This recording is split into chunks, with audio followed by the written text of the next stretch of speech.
4 erros de exposição que afastam o ouvinte. Primeiro, a gente tem que entender que púlpito não é sala de aula. Segundo, pregação longa é diferente de pregação profunda. Não podemos confundir isso aí. Terceiro, pregar sobre tudo é pregar sobre nada. Isso fala muito aquele vídeo que eu enviei no grupo. E quarto, relevância é diferente de invenção. Esse ponto aqui é um ponto bem interessante. Vou trazer aqui alguns exemplos de exegese, de exegese também, e explicar o porquê a gente deve ter muita atenção na questão da interpretação bíblica para não ficar floreando demais, inventando coisa demais e se perder a mensagem principal que está ali no texto. Tá? Então vamos para a primeira parte. Púlpito não é sala de aula. Alguns pregadores confundem um momento de culto, um momento ali de adoração, com sala de aula de seminário. Eu não sei se todos vocês já tiveram a oportunidade de participar de um seminário, de um curso bíblico, mas para quem teve essa oportunidade, fica bem claro que estar num seminário é estar numa sala de aula onde você vai ter o professor ministrando um conteúdo muito denso para uma formação intelectual. Já no culto público, nós estamos ali entregando uma mensagem, fazendo uma exposição bíblica. E qual que é a diferença na comunicação? Que no culto público, a gente vai considerar que temos um público misto. Tem gente ali que não é alfabetizada e temos doutores. Com isso, nós temos que alinhar a nossa comunicação para que essa comunicação possa ter clareza tanto para as pessoas menos estudadas quanto as pessoas mais estudadas. Tá? Pregadores que não conseguem fazer essa distinção vão fazer do púlpito uma sala de aula e um exibicionismo acadêmico que vai distanciar aquelas pessoas que não estão ali para aprender termos acadêmicos, profundidade teológica exagerada, que não cabe ali no momento de adoração. Então, às vezes, se torna cansativo, se torna chato. E por que se torna cansativo e chato? Porque aquela pessoa ela não tem uma formação. Ela não vem ali preparada para absorver um conteúdo tão denso. Então, no púlpito, a gente tem que entregar a mensagem muito bem explicada, muito bem mastigada, né? Então, tem até aí uma frase, né? Uma brincadeira que está aqui, ó. Conforme diz, então você imagina lá o pregador, né? Diante da igreja, como se ele estivesse numa sala de aula, e ele começa a dizer algo mais ou menos assim, ó. Conforme diz o grande Lex Power, Andy Green, e aí vai falar no grego, e aí não vai fazer uma interpretação muito correta, achando que o público ali já conhece o grego, já sabe traduzir o grego, e as pessoas vão ficar olhando uma para a cara da outra, né, e dizer assim, que língua estranha é essa que o pregador está falando? Né? E, na verdade, essa é uma verdadeira língua estranha. Eu quero dar um exemplo, porque eu mesmo já cometi esse erro, e foi, graças a Deus, eu tive um pastor, na época, na cidade de Tietê, e esse pastor me corrigiu muito bem. E deixa eu contar aqui como que foi essa história, onde eu cometi esse erro, e depois eu fui corrigido pelo pastor. Lá na cidade de Tietê, existe um bairro muito simples, ali chamado bairro de São Pedro. E no ministério que eu estava ali, havia culto durante a semana, e era um salãozinho pequeno, as pessoas humildes ali que congregavam, os irmãos, e esse pastor me convidou para levar uma palavra lá no dia de semana. Eu me lembro que cheguei lá, deveria ter mais ou menos umas 15 pessoas. E, obviamente, eu estava na época ali, acabado de sair de seminário, né? Estava estudando hebraico, e todo aquele conteúdo teológico ainda estava na minha mente, e eu com aquela sede de partilhar o conhecimento, né? Aquela sede de estudar e levar tudo muito certinho, que tem que ser daquela forma que eu entendia. Eu preparei um sermão, e nesse sermão ele se baseava numa interpretação mais apurada do que estava na Bíblia em português, a partir do hebraico. Então eu peguei um versículo, 2, 3 palavras ali em hebraico, e comecei a trazer os significados em hebraico, que se perdia na tradução ao português. Então, eu gastei ali uns 35 minutos, mais ou menos, do meu sermão, e falando muito conteúdo, destrinchando ali o hebraico e trazendo os sentidos, né? E quando eu terminei de pregar, devolvi o microfone e o pastor me disse assim, ao final do culto: você tem tempo para tomar um café? Eu falei: tenho. Vamos lá na minha casa, então, tomar um café.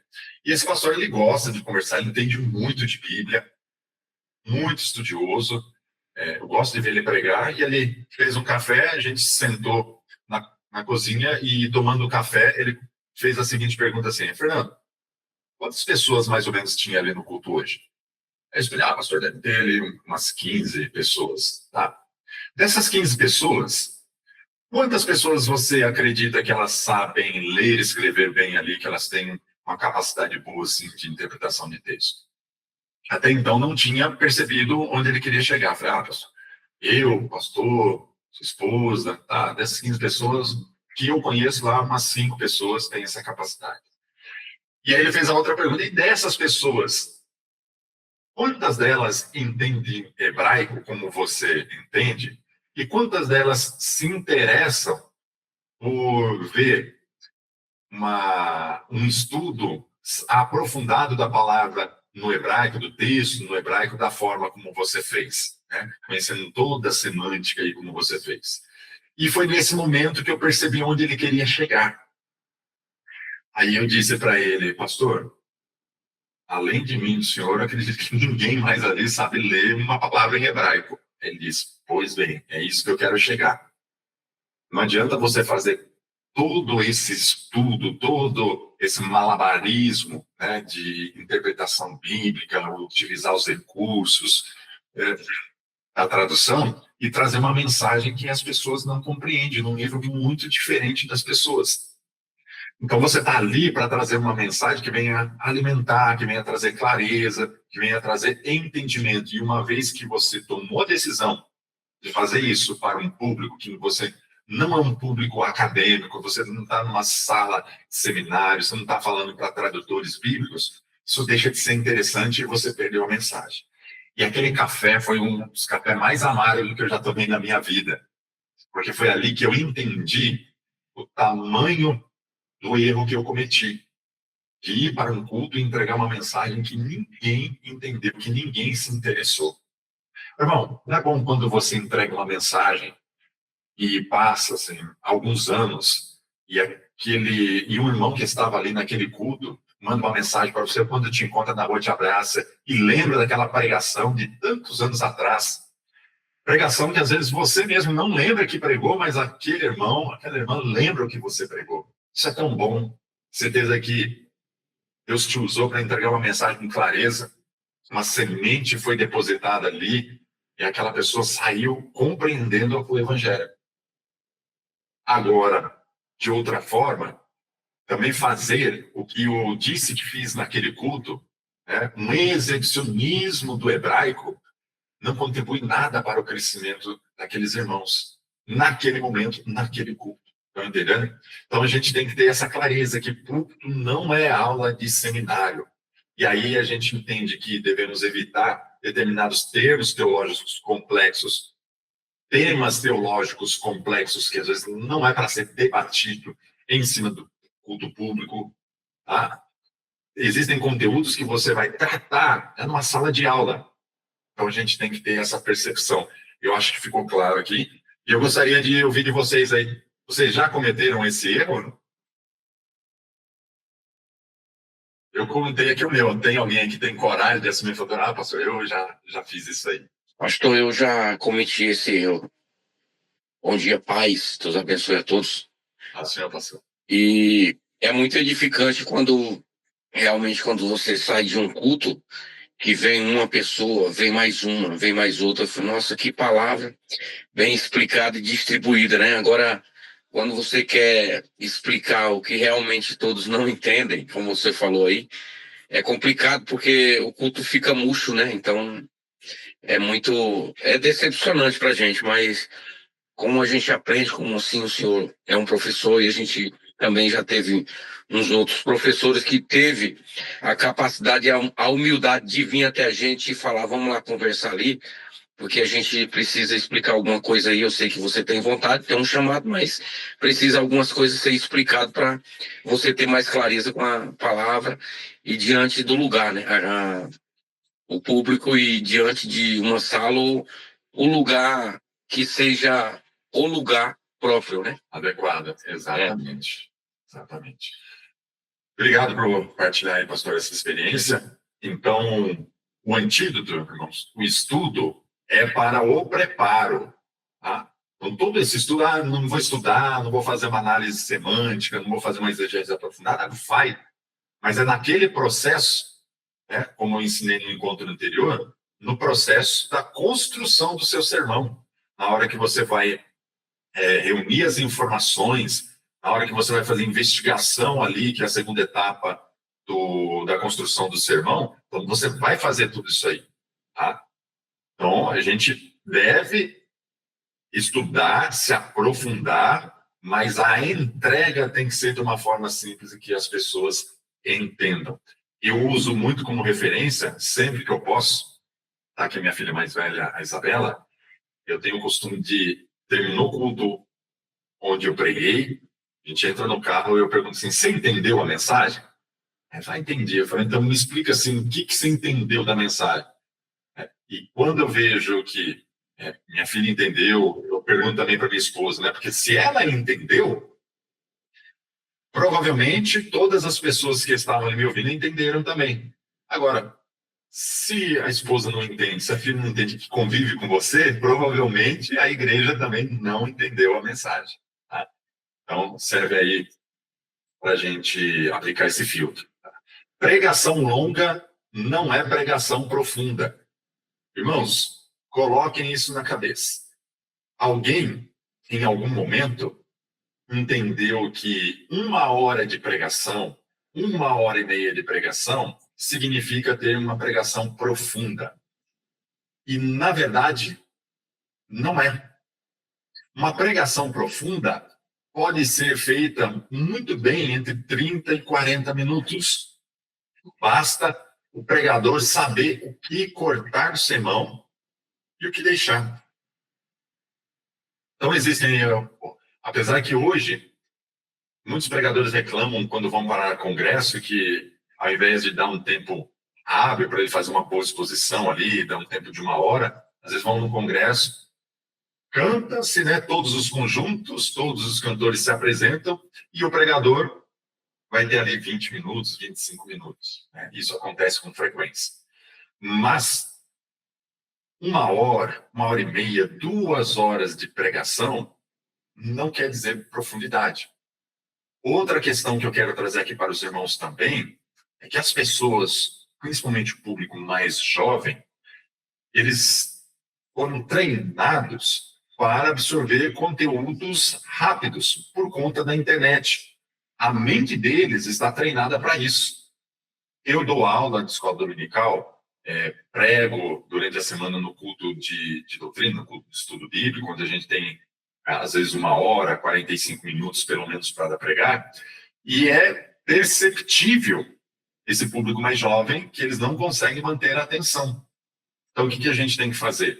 A gente tem que enxugar o nosso sermão, entender quais são as partes mais importantes, e é melhor a gente entregar um bom sermão que prenda a atenção das pessoas em 30 minutos do que a gente falar por 2 horas.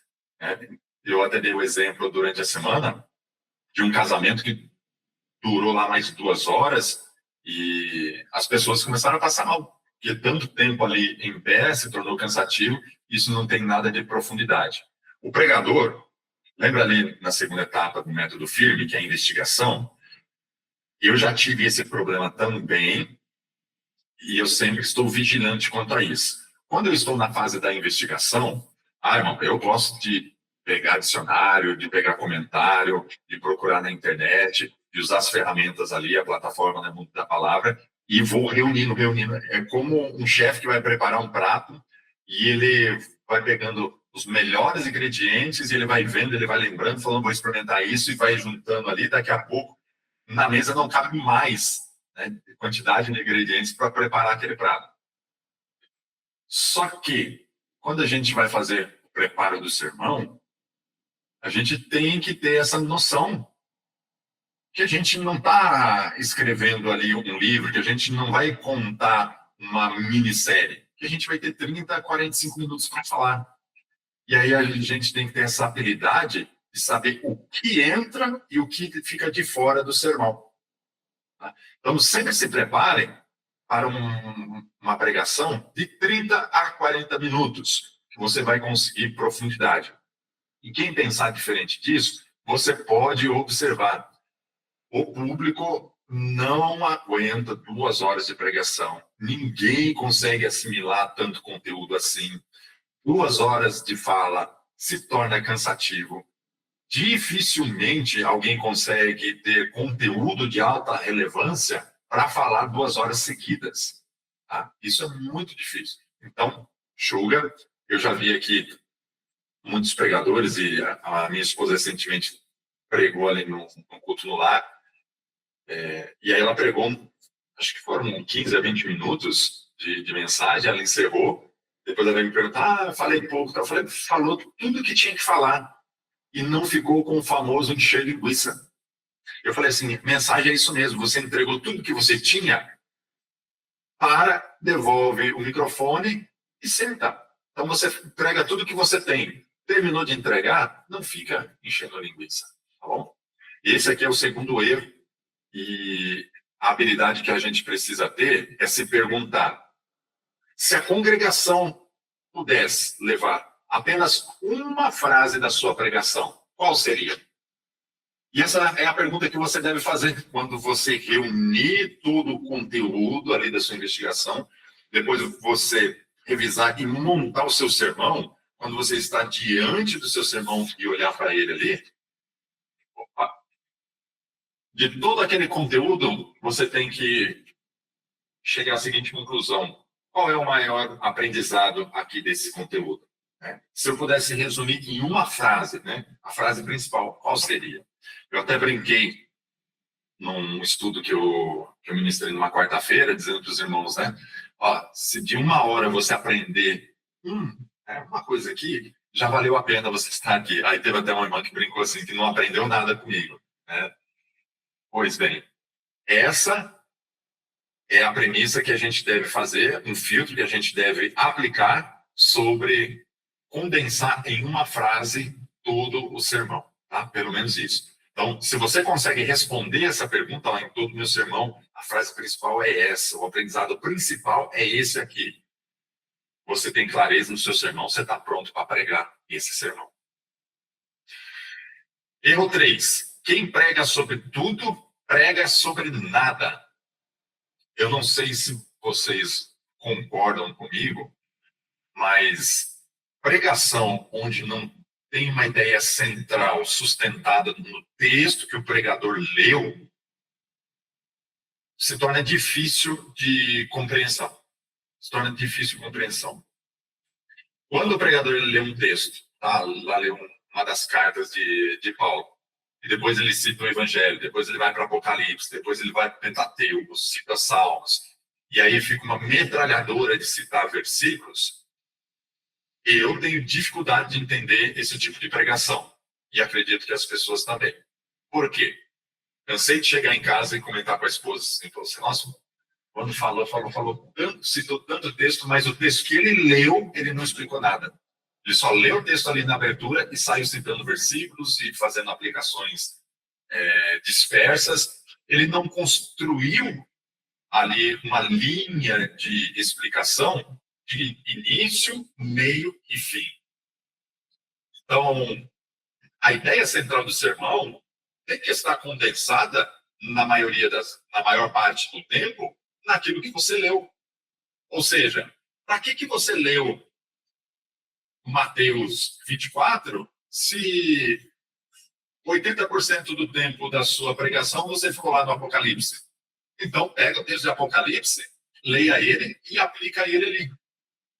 Pastor, então você está dizendo que não pode citar outro sermão, outros textos, outros capítulos? Não, não é isso que eu estou dizendo. O que eu quero que você entenda é que você pode e deve citar versículos paralelos que sustentem a ideia central. Mas ficar citando versículo para ser bonitinho e fazendo aplicação para tentar achar uma frase de efeito ali, para tentar achar uma aplicação que venha a fazer com que a igreja se emocione, isso não é pregação. Você querer falar sobre todos os assuntos ao mesmo tempo, isso não traz clareza. E aí tem até um diálogo que eu separei aqui. Ao final de um culto desse, uma pregação dessa, acontece essa conversa. Você ouviu a mensagem? A irmã responde, eu ouvi. Sobre o que o pastor pregou? A irmã vai dizer, sobre a Bíblia. Mas sobre o que especificamente ele pregou? Ah, ele falou sobre tudo. Ele falou sobre Gênesis, ele falou sobre os Salmos, ele falou sobre o Apocalipse, ele falou sobre tudo. Às vezes, o pregador tem muita boa oratória e é bonito você ver ele discorrendo de Gênesis até Apocalipse. É bonito? É bonito. É gostoso ouvir uma mensagem, uma boa oratória e fazendo... Esteticamente fica bom. Só que chega no final do culto, as pessoas perguntam resume em uma frase, qual o maior ensinamento, qual o tema central, qual a explicação maior aqui, mais importante dessa pregação? Aí as pessoas não sabem responder. Então não aprendeu nada. E aí eu pergunto para os irmãos que são pregadores, vale a pena você construir um sermão esteticamente bonito? Ao final desse sermão você perguntar, em uma frase, defina o que foi pregado hoje, e as pessoas não saberem definir isso? Vale a pena? Então, Pastor, pode falar. é verdade. Eu tinha na verdade, esse costume, uma mania, né? Mas depois que a gente vai conversando com pastores mais experientes, um professor, né? Como eu já conversei bastante, já fiz algum curso também com professor de teologia de Minas, aí é assim, com uma referência você pode citar, claro, num versículo, né? Sim. Uma referência dentro do texto que você está falando, tipo restauração, né? Aí eu estou lendo de restauração sobre Joel, e eu vou lá em Neemias, né? Neemias restaurou os muros. Então é assim que nós temos que pensar em ser restaurado e tal. Pode, assim não tem problema, porque eu aprendi que a gente pode citar uns outros, como o senhor falou aí. É bem verdade que fica meio que bagunçado mesmo. Então, o cara quer citar bastantes versículos, bastante passagens que não profere do texto. E eu aprendi isso aí, é muito importante isso aí, viu? Porque eu ouvia também e achava bonito, mas não é a questão de achar bonito, a questão é entender, né? Qual que é o tema do texto que você está explicando e que você também está ouvindo, porque aí vira uma bagunça mesmo. É bem, é bem assim, do seu ponto de vista aí, é uma aula bem conceituada, que eu posso dizer, para ensinar aqueles que ainda não têm a humildade de dizer, não, isso está errado mesmo e está erradíssimo. Tem razão disso aí sobre essa explicação e eu fico muito feliz de escutar isso e aprender mais um pouco, né? Ótimo. Então, você fazer uma citação para corroborar a ideia que você está explicando no texto central, ok. Agora, ficar pulando de galho em galho, não. Ficar misturando os assuntos, não. Tem pregadores que abrem muitos assuntos e não fecham nenhum. E o que eu separei um versículo aqui, como que a gente pode fazer isso de maneira correta? Por exemplo, Romanos 12, 20. Romanos 12, 20, está escrito assim, lá Paulo está escrevendo, né, para não pagar o mal com o mal, né, pense sempre fazer o bem, que no que depender de vocês, vivam em paz com todos. Né? Versículo 19, ele fala assim, não se vingue, deixe que a ira de Deus se encarregue disso. Aí chega no versículo 20, pelo contrário, se o inimigo estiver com fome, dele de comer. Se estiver com sede, dele de beber. Ao fazer isso, amontoará brasas vivas sobre a cabeça dele. Tá? Então, vamos supor que você está pregando sobre a harmonia de viver uns com os outros, de não retribuir o mal pelo mal. E aí você chega aqui até o exemplo que Paulo está citando, né, que se o inimigo estiver fome, se tiver sede, você dá de comer e beber, porque ao fazer isso, amontoará brasas vivas sobre a cabeça dele. Esse final do versículo aqui 20, o que Paulo está fazendo é uma citação de Provérbios 25. Agora eu vou ler para vocês, ó, Provérbios 25, versículo 21. Vê, ó, versículo 21. Se seus inimigos tiverem fome, dê-lhes de comer. Se tiverem sede, dê-lhes de beber. Você amontoará brasas vivas sobre a cabeça deles, e o Senhor o recompensará. Então, olha que interessante que o apóstolo ele está abordando um assunto de sempre fazer o bem, e aí ele cita o provérbio. Jesus também faz muita citação do Antigo Testamento. Então, citar um texto de outro livro para corroborar aquilo que você está falando, ok. Mas ficar pulando de temas soltos, versículos soltos, não façam isso. Tá? Esse é um dos erros que quem quer pregar sobre tudo acaba pregando sobre nada. Espero que tenha ficado claro aí. Então, como que a gente faz? Né? Todo texto bíblico tem uma razão de ser.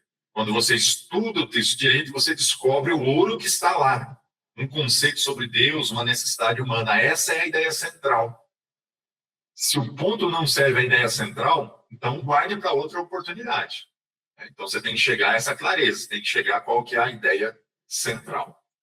Quarto e último ponto, confundir a relevância com invenção. Isso aqui foi um ponto que eu trouxe para nós estudarmos, fruto de uma conversa que eu tive com o pastor Diego, que está aí na nossa live.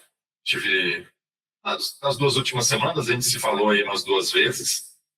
Uma vez que ele foi pregar na casa de operação, depois vindo de Sorocaba, a gente conversou sobre isso e eu trouxe esse ponto aqui, ó. A armadilha da falsa revelação que gera engajamento, mas destrói a exegese. Gente, se você estiver com caneta aí, anota essa frase e pensa nela depois. Sobre a armadilha da falsa revelação, que gera engajamento, né, que gera comoção, que gera êxtase na plateia, mas isso destrói a exegese, e por isso é perigoso. Sabe qual é o perigo aqui? Presta atenção nisso que eu vou falar. Existe um perigo muito grande que os pregadores passam todos os dias em seus sermões. Todos os pregadores passam por isso aqui. Poucos pregadores conseguem reconhecer que perigo é esse.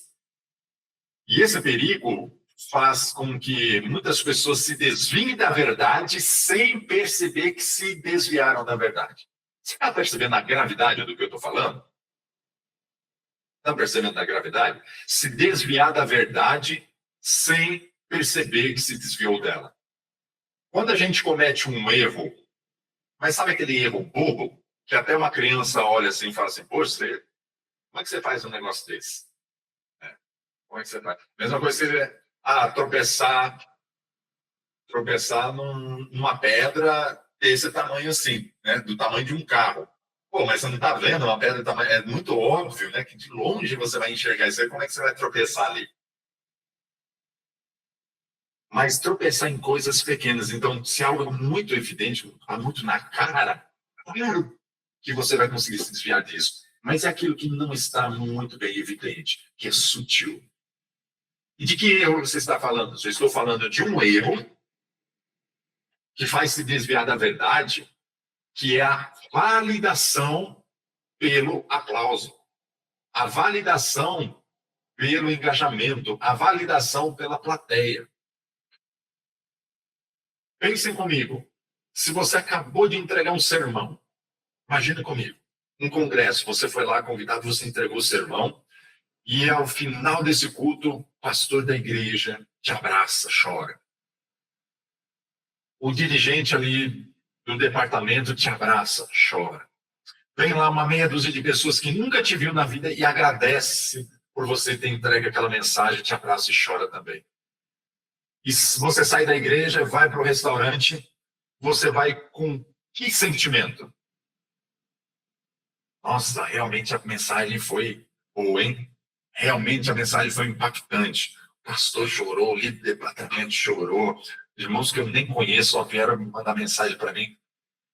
Isso faz com que automaticamente você valide aquela mensagem como uma mensagem de Deus. É verdade ou não é? É verdade ou não é? Seja sincero, é verdade ou não é? É verdade, pastor. Quando eu prego, eu chego em casa e eu abro aqui meu WhatsApp e tem lá umas 10 mensagens dizendo assim: nossa, pastor, que bênção, Deus abençoe pela palavra, Deus abençoe pela palavra. Aí a gente está sendo experimentado e podemos cair no erro sutil de entender que aquela mensagem foi relevante.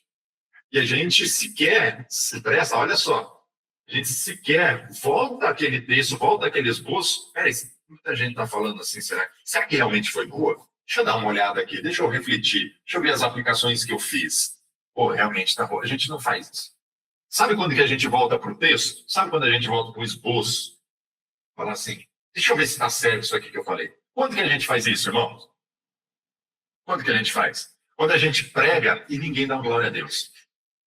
Quando a gente prega, não chega nenhuma mensagem no WhatsApp elogiando. Quando a gente prega, o pastor cumprimenta a gente assim, até de uma maneira mais fria. A gente acha que é fria, mas é o jeito dele ali, comum. O terminou, a gente esperava, né, um afago. O líder do departamento já foi atender outra pessoa, não te deu nem atenção. E aí você diz, nossa, o que eu falei de errado? O que eu preguei de errado? Deixa eu ver aqui. Aí você vai, aí você volta para o sermão. E a gente deveria voltar para o sermão quando a gente é elogiado também.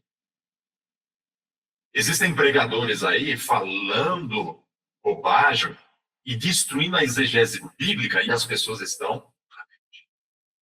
Recentemente estava com um pastor e a gente, uma sala de teologia, e citando alguns pregadores com muito engajamento, mas que destroem a exegese.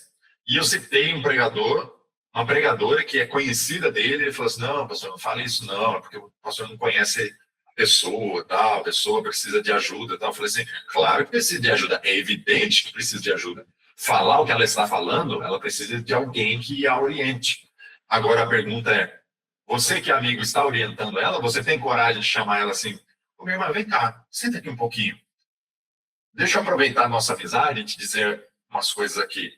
Olha, irmão, isso aqui não pode ser falado dessa forma, essa aplicação aqui está errada, isso aqui induz a igreja ao erro. Então, você está fazendo isso? Ele me respondeu, não. Falei, então você não está sendo amigo e você não quer que eu fale que ela está fazendo errado? Você acha que eu estou julgando? Não, eu não estou julgando uma pessoa, não estou julgando o caráter da pessoa, estou avaliando o conteúdo que ela está pregando. Isso eu posso fazer. Isso eu devo fazer. Isso os bereanos faziam, comparavam o que o Paulo falava com as escrituras. Isso nós temos que fazer. Não estou julgando o caráter, dizendo que a pessoa é má, intencionada, nada disso. O conteúdo que ela entregou.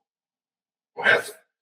Dito isso, dos irmãos que estão aqui, se eu vejo alguns dos senhores pregando algo, tá minha filha aqui, se eu vejo ela lá falando alguma coisa, eu sou o primeiro a chegar a falar, filha, senta aqui, ó. Minha esposa falando alguma coisa, filha, senta aqui. Ó, aquilo que você falou tá errado, não pode ser dessa forma, é assim, assim, assim. Então presta atenção. Isso aqui se interpreta dessa maneira, você tem que fazer uma aplicação. Eu sou o primeiro a falar, porque eu tenho o dever de zelar, tenho o dever de zelar. Não é ser chato é diferente. Mas o amigo verdadeiro é aquele que vai abraçar, como aquele pastor de Tietê fez comigo, me abraçou, me levou para o café mais amargo que eu já tomei, mas foi o café que me despertou para não cometer mais aquele erro. Você acha que eu reputo ele como chato? Não, eu agradeço ele, porque ele foi pastor, ele foi amigão mesmo. Se ele tivesse feito isso lá atrás, eu estaria aqui falando hebraico, talvez não falaria nem português, só falaria hebraico. Então, exibicionista que eu iria me tornar. Então, aquilo foi uma correção. E eu agradeço. Se a gente não tiver a capacidade de assimilar isso, irmãos, então a gente não está pronto para pregar. A gente não está pronto para subir dentro da plateia. As armadilhas. Vocês entenderam a mensagem? Entenderam aí o recado? Pegaram o código? O código inédito. Forçar distinções irreais no original para soar como um gênio que descobriu algo inédito. Diego vai se lembrar do que a gente falou. O que acontece esse erro é você pegar um texto e aí no original, que é uma das falácias que eu ensinei na aula anterior, pegar um termo no original, ir lá no dicionário e ver os significados daquele termo, sem considerar o contexto que ele está inserido, e pegar uma daquelas aplicações, um daqueles significados do verbete, e dizer assim, ó, o que está traduzido ali na Bíblia não é o que quer dizer isso aqui, porque no dicionário está falando assim, assim, assim. Como eu dei o exemplo da manga, como eu dei o exemplo do laranja, que no mesmo termo existem vários significados. Aí você vai levar para um significado distorcendo aqui o original. E aí embala-se isso com algo inédito que ninguém percebeu antes. E essa pessoa se torna uma espécie de um gênio, de um intérprete que teve um código, uma revelação diferenciada. Tá? Quando se faz isso é exegese, que ao invés de você extrair o significado do texto, você dá um significado que não estava ali no texto. E isso é perigo. Exegese terapêutica, ler a Bíblia com as dores do século atual, dos nossos dias, como lente, em vez de usar o texto para confrontá-las. Então, a gente pega o tempo que estamos vivendo e vamos dar a conotação dos nossos dias para aquele texto que foi escrito há 2.000, 3.000 anos atrás. Tá? É uma exegese terapêutica, que ao invés de confrontar, vem para acalentar as pessoas. Tá? Isso é para manter as pessoas ali engajadas por muito tempo. Né? E a ponte cotidiana criminosa. Tirar o milagre do centro para focar em sociologia inventada que gera engajamento, mas manipula. Deixa eu explicar isso aqui melhor. O que é essa ponte criminosa aqui? Ao invés de você construir uma ponte para levar as pessoas para o significado maior do texto, ou seja, a ideia central do texto, você começa a focar em questões secundárias. E aí você começa a extrair informações ali do código inédito de coisas secundárias que estavam ali. Vou dar um exemplo para ficar mais claro. Vamos pegar um milagre de Jesus, por exemplo, a cura de um cego, lá na beira do caminho. Então o texto está falando que Jesus está passando, o cego está gritando, então Jesus para curar aquele homem. Qual que é a ideia central ali? Qual que é o fato mais relevante daquele texto? Não é a cura? Todos vocês concordam que é a cura? Ok? O que as pessoas fazem, esses pregadores? Eles vão, ao invés de falar sobre a cura, como Jesus curou, o poder de Jesus, tudo relacionado ali à revelação sobre o Messias, eles vão pegar e falar sobre o tempo, sobre o sol, sobre a terra, sobre a estrada, sobre o cachorro que passou, sobre a árvore, a vegetação, que são coisas secundárias do cenário.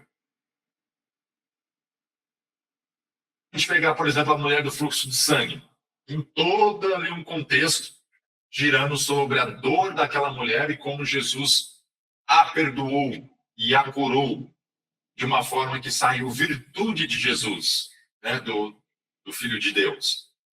E aí tem pessoas que vão fazer o quê? Deixam de lado a ideia central para falar em questões secundárias, né, do dinheiro que a mulher gastou, das pessoas que não deram atenção para ela, dos médicos que exploraram, e começam a inventar linhas históricas paralelas que não estão na Bíblia. Outro exemplo do Zaqueu. O Zaqueu era um homem entendido ali de baixa estatura, que para ver Jesus, ele subiu numa árvore, não é isso? Me ajude aí, é isso? Ele subiu ali para ter uma visão de Jesus. E aí ele recebe Jesus na sua casa, há uma conversão genuína ali, ele repara quem ele tinha defraudado, não é isso? Que o texto, é a ideia central do texto, mas aí tem gente que vai falar da árvore, vai ficar atrelado ali a qualidade daquela árvore, vai falar dos seus frutos, vai falar do desenvolvimento da árvore, e não fala da conversão de um homem que tinha uma relevância na sociedade ali. Estão percebendo?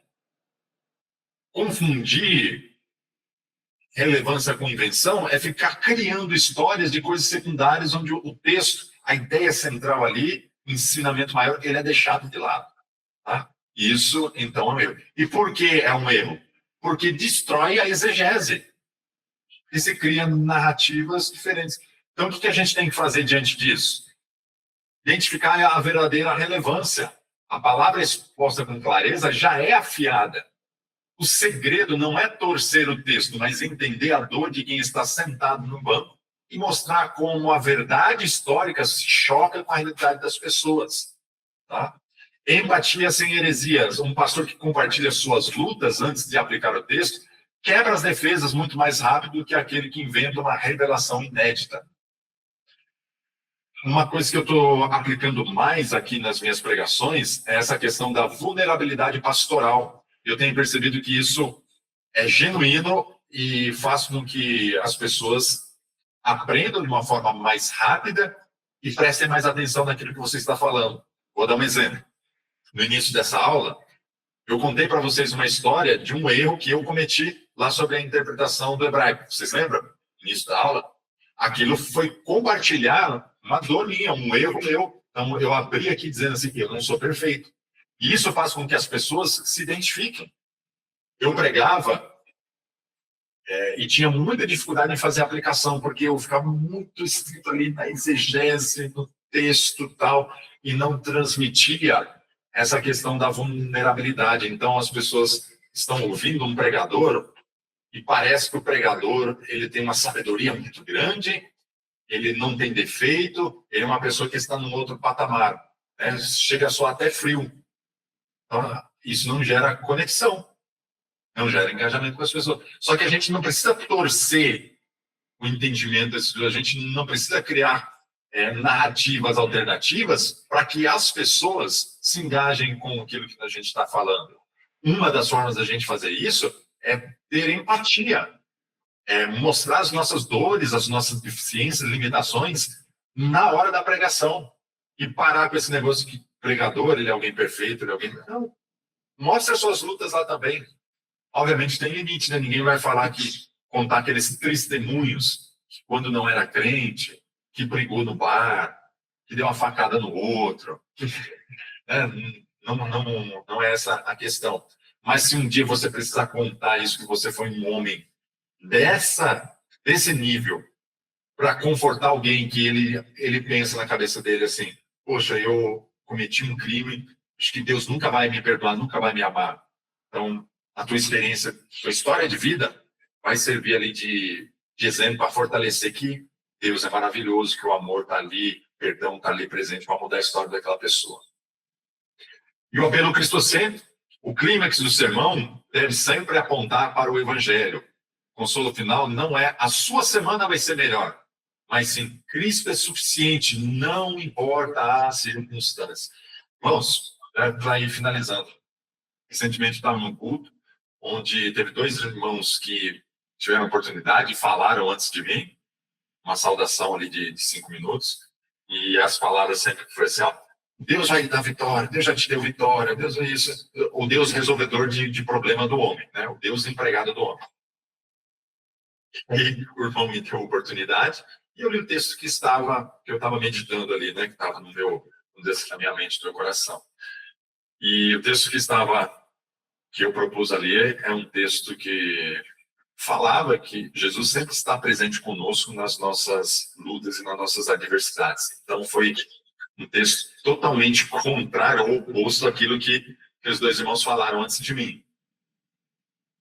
E eu percebi que mudou assim o tom do culto, né? Porque estava aquela empolgação das pessoas assim, é isso mesmo, minha semana vai ser melhor, eu vou vencer aquela causa na justiça, eu vou ser promovido, vou trocar de carro, tal, aquela ênfase. E quando eu entrei assim, dizendo que às vezes Deus não acalma a tempestade, às vezes Deus não muda as circunstâncias, mas Deus passa pela adversidade dentro do teu barco junto com você, que ele te dá força para você passar por esse vale, passar por esses problemas, e você não vai cair, você não vai ser esquecido por Deus. Então tenha confiança, porque Cristo é na tua vida, siga firme.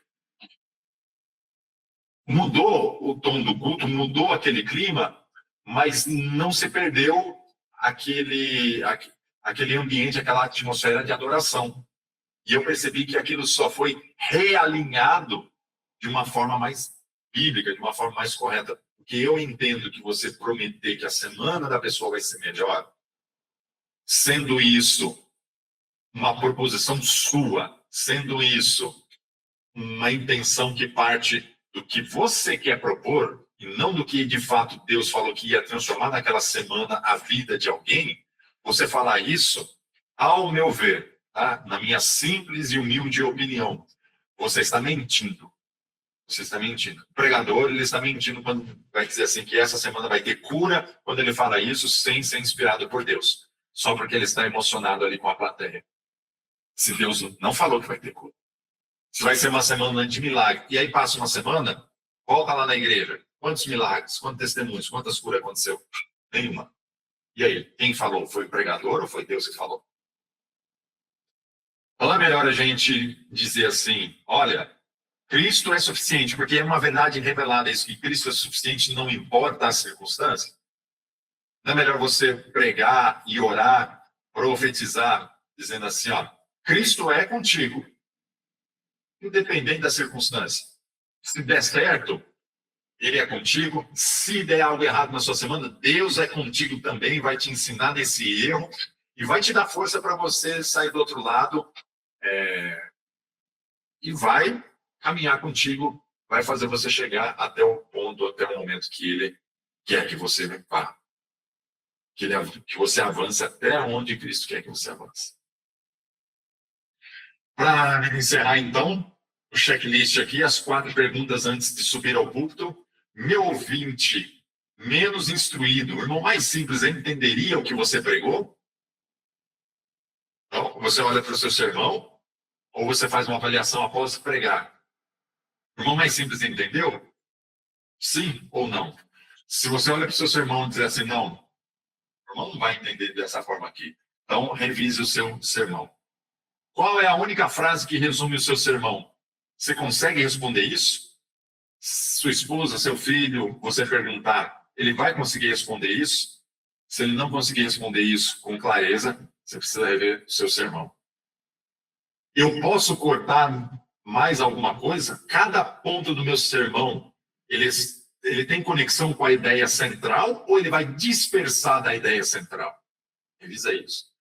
E o que estou dizendo vem do texto ou de mim? Eu preciso fazer um malabarismo interpretativo, um malabarismo exegético, para colocar esse código secreto que eu captei aqui?